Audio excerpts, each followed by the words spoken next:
जरांगेंची शिष्टमंडळासोबतची चर्चा संपली। शिष्टमंडळाची जरांगेंसोबतची चर्चा सकारात्मक झाल्याची माहिती। थोड्याच वेळात जरांगे निर्णय जाहीर करणार। आज 75वा प्रजासत्ताक दिन। दिल्लीतील राजपथावरती राष्ट्रपती द्रौपदी मुर्मूंच्या हस्ते ध्वजारोहण। देशभर उत्साहाचं वातावरण। राज्यातही विविध कार्यक्रमांचं आयोजन। यंदाच्या पद्म पुरस्कारांची घोषणा। व्यंकय्या नायडू आणि चिरंजीवींना पद्मविभूषण, तर ज्येष्ठ नेते राम नाईक, संगीतकार प्यारेलाल यांच्यासह महाराष्ट्रातील 6 जणांना पद्मभूषण पुरस्कार जाहीर।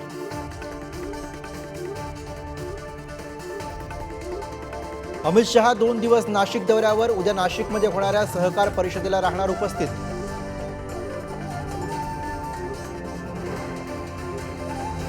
चंद्रपुरात ठाकरेंच्या युवा सेना शहर प्रमुखाची निर्घृण हत्या। युवा सेना शहर प्रमुख शिवा वज्रकरच्या हत्येनं खळबळ। संशयित आरोपीच्या वाहनांची तोडफोड। बिहारमध्ये मोठा राजकीय भूकंप येण्याची चिन्ह। नितीश कुमार इंडिया आघाडीचा हात सोडून भाजपला साथ देण्याची चर्चा।